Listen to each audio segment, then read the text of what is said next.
Saludos ante todo, mi nombre es Ricardo León Vázquez, soy profesor del Departamento de Microbiología y Patología de la Universidad Nacional de San Agustín. El tema que se va a tratar a continuación corresponde con la elaboración y procesos fermentativos que intervienen en la producción del queso.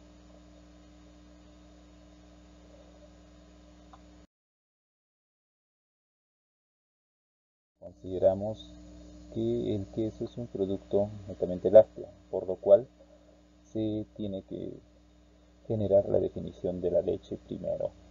Es que nada, la leche es un producto íntegro, no alterado ni adulterado, sin calostros, obtenido del ordeño higiénico, regular y no interrumpido de hembras mamíferas domésticas sanas y bien alimentadas, con lo cual estamos indicando que la leche se produce únicamente por mamíferos. Cualquier otro producto que tenga una denominación leche y que no haya sido producido por mamíferos no viene a ser en realidad una leche. La leche típicamente considerada es la leche de vaca. Tal como se ve en la imagen, hay diferentes razas de vaca, producto de la domesticación, que van a producir diferentes cantidades de leche, diferentes producciones, dependiendo de la zona de crianza, el tipo de alimentación, la temperatura y también genéticamente de la misma raza. Pero no son los únicos organismos que pueden producir leche. También otros mamíferos pueden producir leche, incluido el humano. La leche puede ser producida por ovejas, por cabras, que son los más típicos y conocidos, pero también hay leche de búfala, leche de jirafa, de ciervo, de burro, de caballo, entre otros mamíferos más. Incluso la leche de yak es considerada la más nutritiva al tener un mayor contenido graso.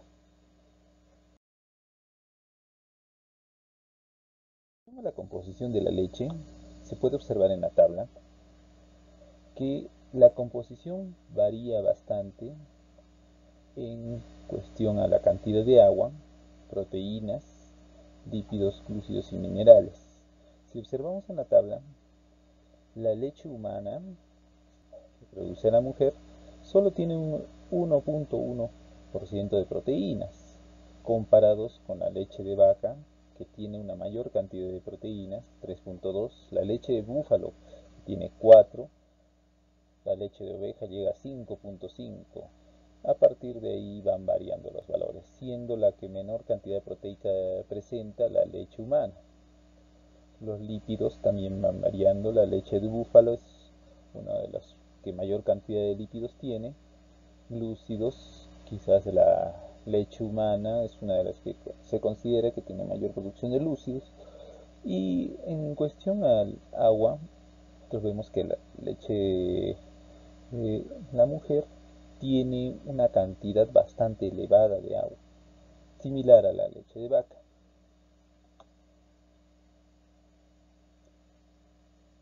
En cuestión a la leche de vaca, en sus diferentes presentaciones, se considera la leche entera, que debe ser pasteurizada, la leche entera con proceso UHT, que es un tipo de pasteurización de alta temperatura, la leche semidesnatada y la desnatada en esta tabla, donde se observa diferentes valores energéticos, considerando que la mayor energía está en la leche entera, ya sea pasteurizada o ultrapasteurizada, los cuales tienen valores muy similares. La leche entera es la denominada comúnmente leche de vaca o leche fresca, la que se puede conseguir directamente de una lechería o establecimientos similares. En cambio, la leche semidesnatada y desnatada es aquella leche a la que se le ha retirado la capa grasa. No está incluida aquí la leche evaporada. La leche evaporada tiene menor contenido acuoso, cambia su sabor y se percibe más densa debido a que el proceso de evaporación retira agua de la leche haciéndola más densa, y la leche condensada aún así tiene agregado un contenido de azúcares mucho mayor y es mucho más densa que las anteriores, razón por la cual se utiliza más que todo como emulsificante o como agregado a postres y otras preparaciones culinarias. La leche se considera importante para las primeras etapas de vida de los mamíferos, especialmente al nacer. El primer producto que genera la madre es una composición láctea mucho más densa que las que aparecen posteriormente, denominada el calostro. El calostro tiene menos agua y tiene una abundante cantidad de anticuerpos que la madre está brindando al recién nacido de cualquier mamífero considerado. En el caso de las vacas, esta primera leche se denomina calostro o leche verde también, que tiene una apariencia ligeramente incluso pastosa. Posteriormente es importante la mantención de la lactancia en las crías durante su primera etapa, variando dependiendo de qué especie estemos considerando. En el caso del humano es importante la nutrición láctea, denominada lactancia, por lo menos durante el primer año y medio hasta 2 años. Puede extenderse y variar los periodos según diferentes estudios, pero el promedio va entre año y medio y 2 años. Posteriormente ya la leche se hace insuficiente debido a las necesidades nutricionales del niño y que la cantidad producida no llega a satisfacer estas necesidades, por lo cual ya cambia inmediatamente su alimentación a una alimentación sólida.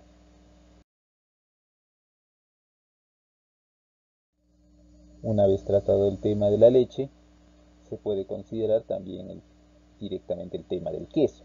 El queso está definido como un producto fresco, maduro, sólido, semisólido, que resulta de la coagulación de la leche natural o entera, de la desnatada o la parcialmente desnatada, de la nata, del suero de mantequilla o de una mezcla de alguno de todos estos productos por la acción del cuajo u otros coagulantes apropiados, seguida del desuerado del coágulo obtenido.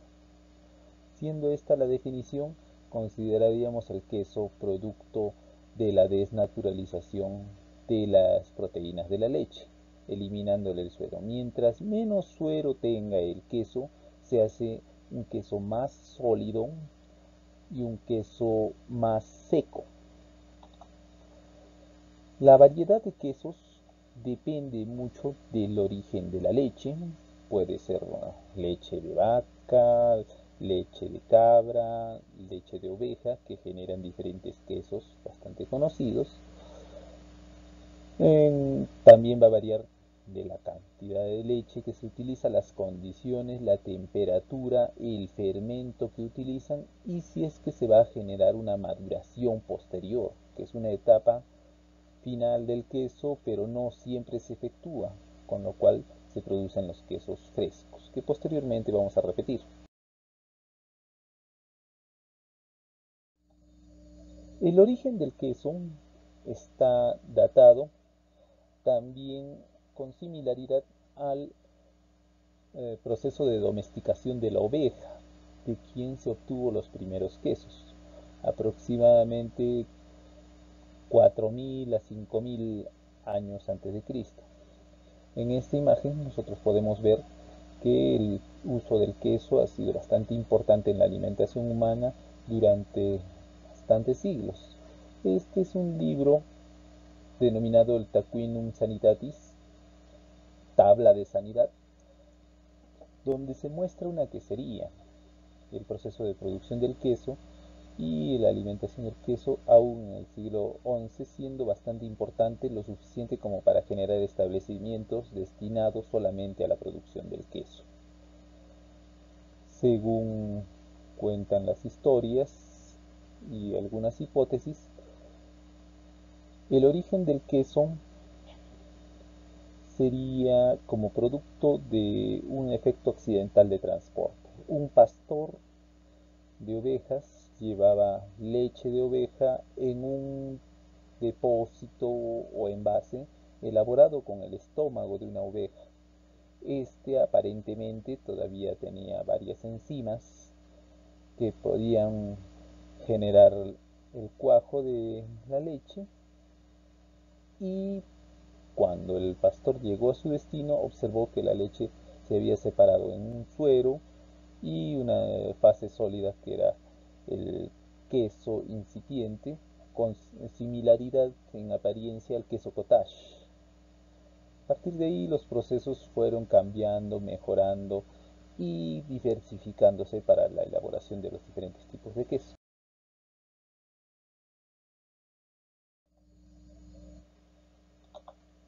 El proceso de producción del queso básicamente considera 6 etapas. La primera etapa es la etapa de coagulación. En esta etapa la leche se va a calentar aproximadamente a 30 grados dependiendo del fermento que se vaya a utilizar posteriormente.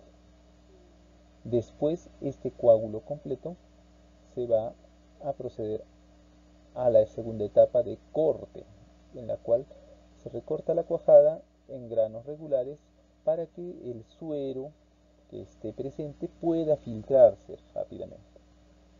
Posteriormente, la etapa de mezcla y calentamiento permite separar los granos de la cuajada del resto del suero que quede, y una etapa de moldeo y prensado con un salado, que usualmente son etapas similares y casi simultáneas. En estas etapas el cuajo se coloca en moldes, se le echa sal, siempre para detener el proceso fermentativo de los fermentos utilizados y para evitar el ingreso de algunos microorganismos. Típicamente el queso siempre tiene sal, y luego se le coloca un molde donde se va a prensar y se va a generar un primer queso. Este queso, que solamente ha llegado a esta etapa, se denomina el queso fresco. Pero si el queso se procede a desfuerar mucho más, a retirar más de la cantidad de líquido y dejarlo por un tiempo para que ocurran cambios, pasa a la última etapa, que sería la etapa de maduración, que varía según el queso que se quiere elaborar. En estas imágenes se puede mostrar algunos de los instrumentos que se utiliza para la elaboración del queso a nivel industrial. Se ve los agitadores similares a bioreactores, pero en vez de tener un agitador en sí, lo que tiene son una especie de cuchillas denominados peines, variando según los modelos. Estos peines van a cortar el cuajo y van a permitir la liberación del suero. Y finalmente una prensa que va a permitir eliminar la mayor cantidad de suero del queso producido.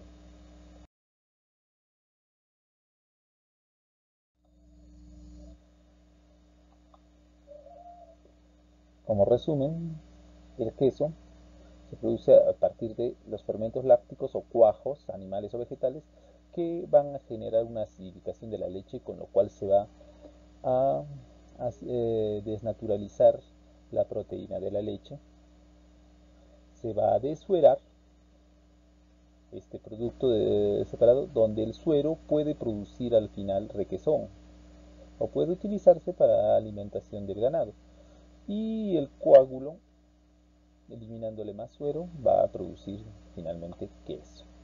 En esta tabla se puede observar varios coagulantes de uso común y qué enzimas van a producir.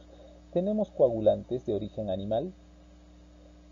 Los más antiguos son los estómagos bovinos, ovinos, caprinos y porcinos, que se les denomina cuajo bovino, cuajo de cordero, coagulante porcino, que tienen una enzima muy importante, que es la quimosina. Puede ser la quimosina A y B, pepsina, gastrina, entre otras, pero lo que importa y funciona para la coagulación es la quimosina. Con lo que se puede observar, el estómago porcino no produce muy bien este tipo de enzima. El otro que nos interesa es las quimosinas producidas por fermentación de Aspergillus niger y de Clubieromyces lactis, que producen quimosina libre de otros tejidos. Existen otras sustancias y también la bacteria Streptococcus thermophilus y Streptococcus lactis, que van a producir también quimosina de por sí, que van a permitir el proceso de coagulado.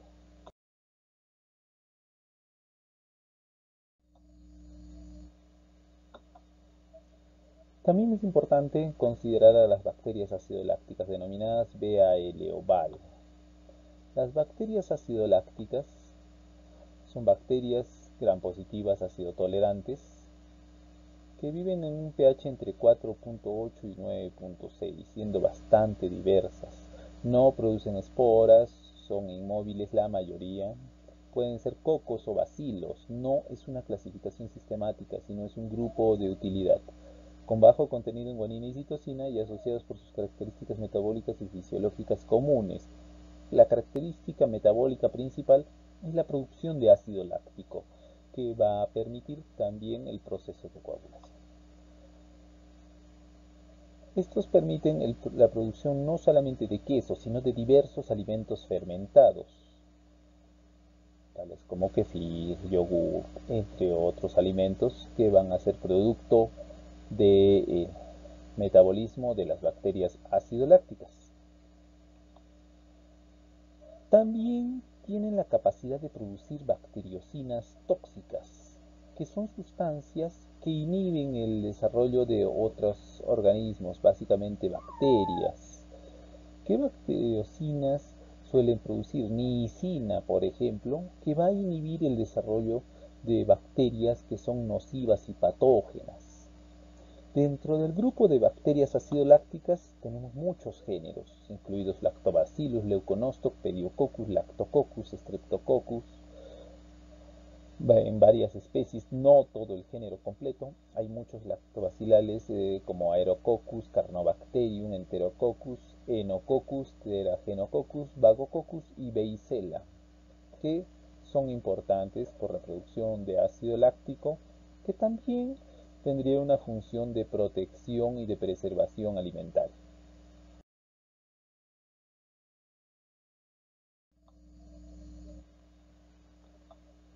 Los fermentos a utilizar son aquellos organismos o grupos de organismos que pueden permitir la producción de quesos de diferentes tipos. Los fermentos, como se había visto en una clase anterior, pueden ser homofermentativos, cuando solamente producen lactosa, a partir de producen ácido láctico a partir de la lactosa, y también pueden ser heterofermentativos cuando tienen varios productos de fermentación como CO2, diacetilo, etanol, entre otras sustancias que pueden producirlas. Las funciones de estos fermentos son, principalmente considerando el queso, la producción de ácido láctico, que va a acidificar el medio y va a permitir la coagulación de la leche, la producción de aromas y ojos, que son los agujeros formados por la acumulación de gas producto de esta fermentación. Esta acumulación de gas es la acumulación de CO2, que muchas veces viene aromatizado con algunas sustancias como el diacetilo. Y tres, que actúan en la maduración de los quesos de por sí. La producción de diferentes sustancias cambia el sabor de los quesos y los hace bastante distintos según cada proceso y fermento utilizado. Por ejemplo, Lactococcus lactis, en su subespecie lactis de variedad diacetilactis, produce acetoína y diacetilo, que van a cambiar el sabor y aroma de ciertos quesos. Leuconostoc, por su lado, solo produce diacetilo, con lo cual se consideraría un organismo homofermentativo, y el anterior un heterofermentativo. Como ven, varían bastante e intervienen en los procesos madurativos.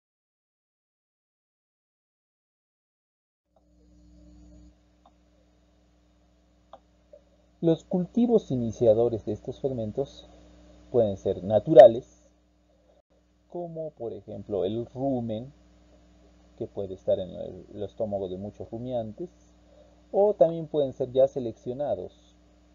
El más típico es Streptococcus lactis, que es el principal organismo productor de queso.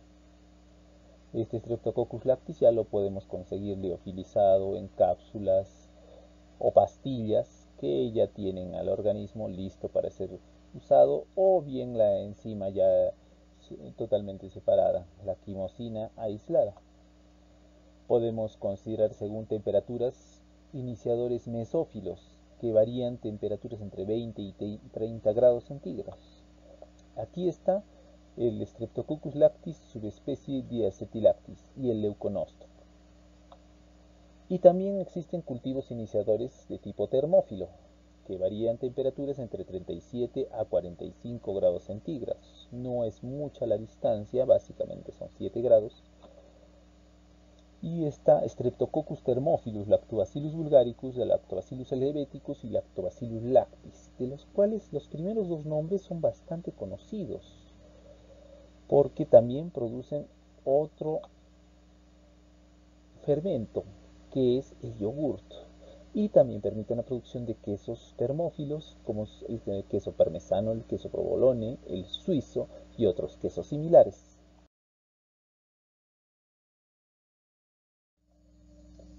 Organismos patógenos encontrados en el queso.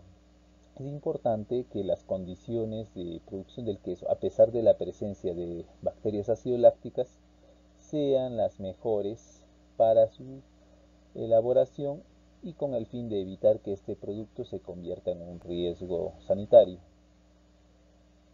El hecho de que tenga un hongo no quiere necesariamente decir que el queso tenga algún sabor en especial, sino que tiene que tener los cultivos iniciadores de organismos en específico.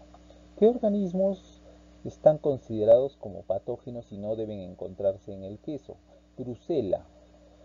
Brucela en específico, debido a que muchas veces se encuentra en la leche de cabra.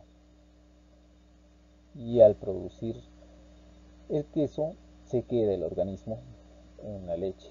Mycobacterium de diferentes especies, tuberculosis es muy típico, pero también puede haber Mycobacterium bovis, Clostridium botulinum, en el cual quizás no está presente siempre en forma activa, pero sí puede estar presente en forma de esporas, Salmonella, si es que el queso tiene algún proceso de lavado en el cual se utiliza agua contaminada, Staphylococcus aureus, producto del manipulador de los alimentos, Listeria monocytogenes, también por agua contaminada, Escherichia coli y Leptospira interrogans, que tiene un origen relacionado a roedores que pueden estar en el área de almacenamiento, los cuales pueden transportar a la bacteria y en su orina o sus otras inyecciones podrían dejar a la bacteria en el alimento si es que no se lava bien previamente al consumo de este.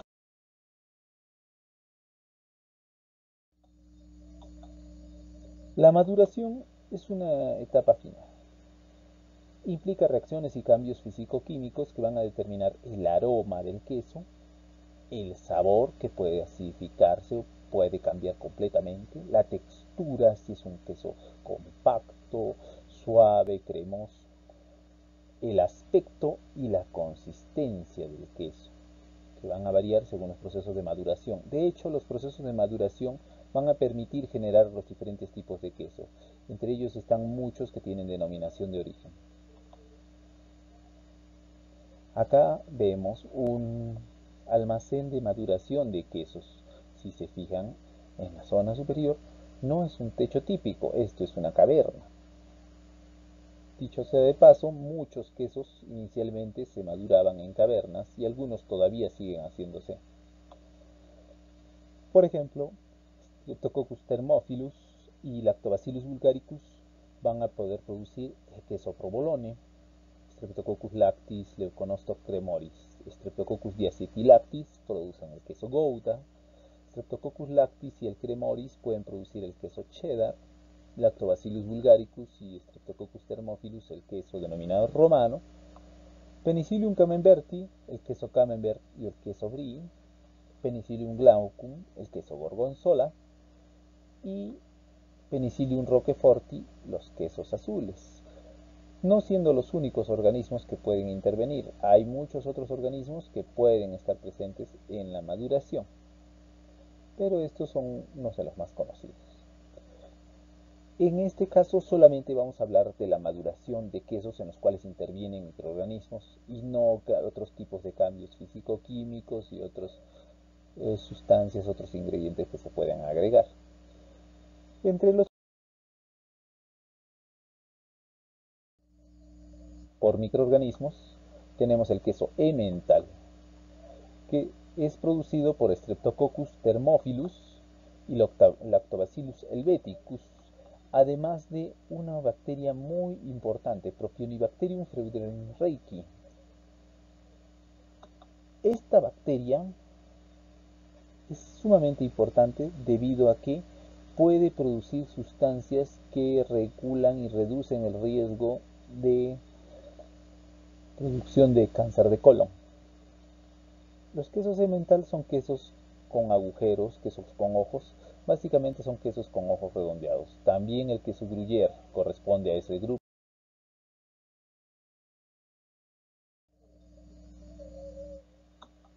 El queso Jarlsberg es un queso nórdico que es producido con leche de vaca. Tiene únicamente cultivos de Propionibacterium freudenreichi. Como se ve típicamente los agujeros redondos del queso Jarlsberg.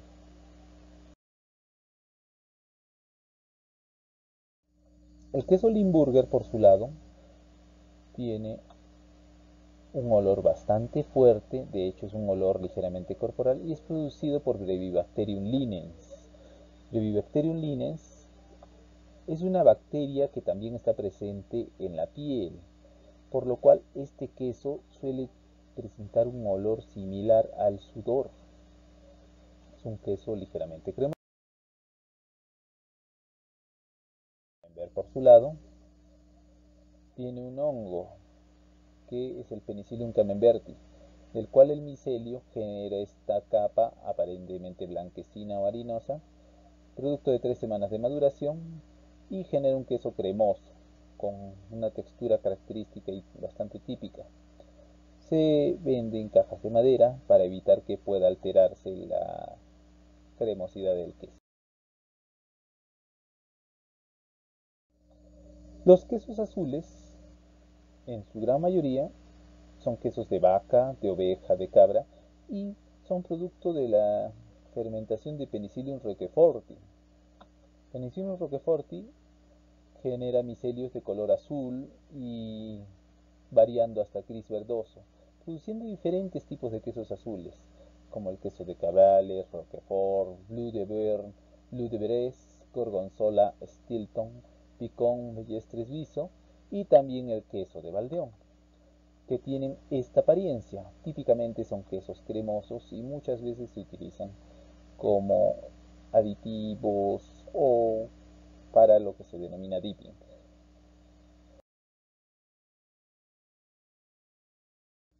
Muchas gracias por su atención. Esperaré a sus preguntas en la clase.